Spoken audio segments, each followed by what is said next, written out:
Journey of the Magi by T.S. Eliot.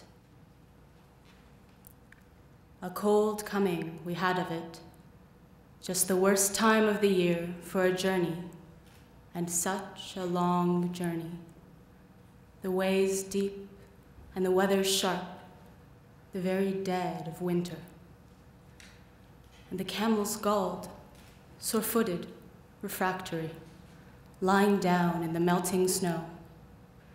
There were times we regretted the summer palaces on slopes, the terraces, and the silken girls bringing sherbet, and the camel men cursing and grumbling and running away and wanting their liquored women, and the night fires going out, and the lack of shelters, and the cities hostile and the towns unfriendly, and the villages dirty and charging high prices. A hard time we had of it.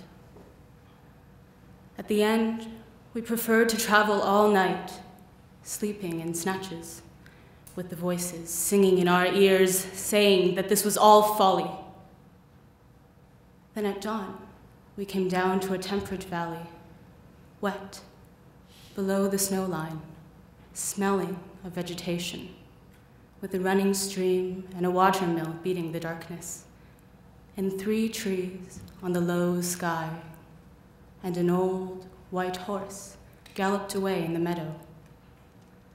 Then we came to a tavern with vine leaves over the lintel, 6 hands at an open door dicing for pieces of silver, and feet kicking the empty wineskins. But there was no information, and so we continued and arrived at evening, not a moment too soon finding the place.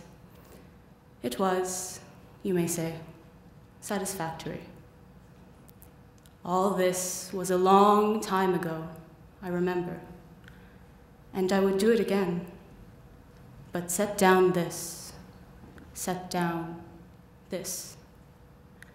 Were we led all that way for birth or death? There was a birth, certainly. We had evidence and no doubt. I had seen birth and death, but had thought they were different. This birth was hard and bitter agony for us, like death, our death.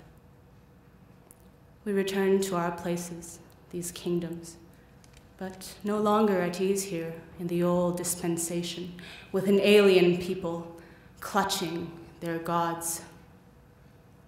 I should be glad of another death.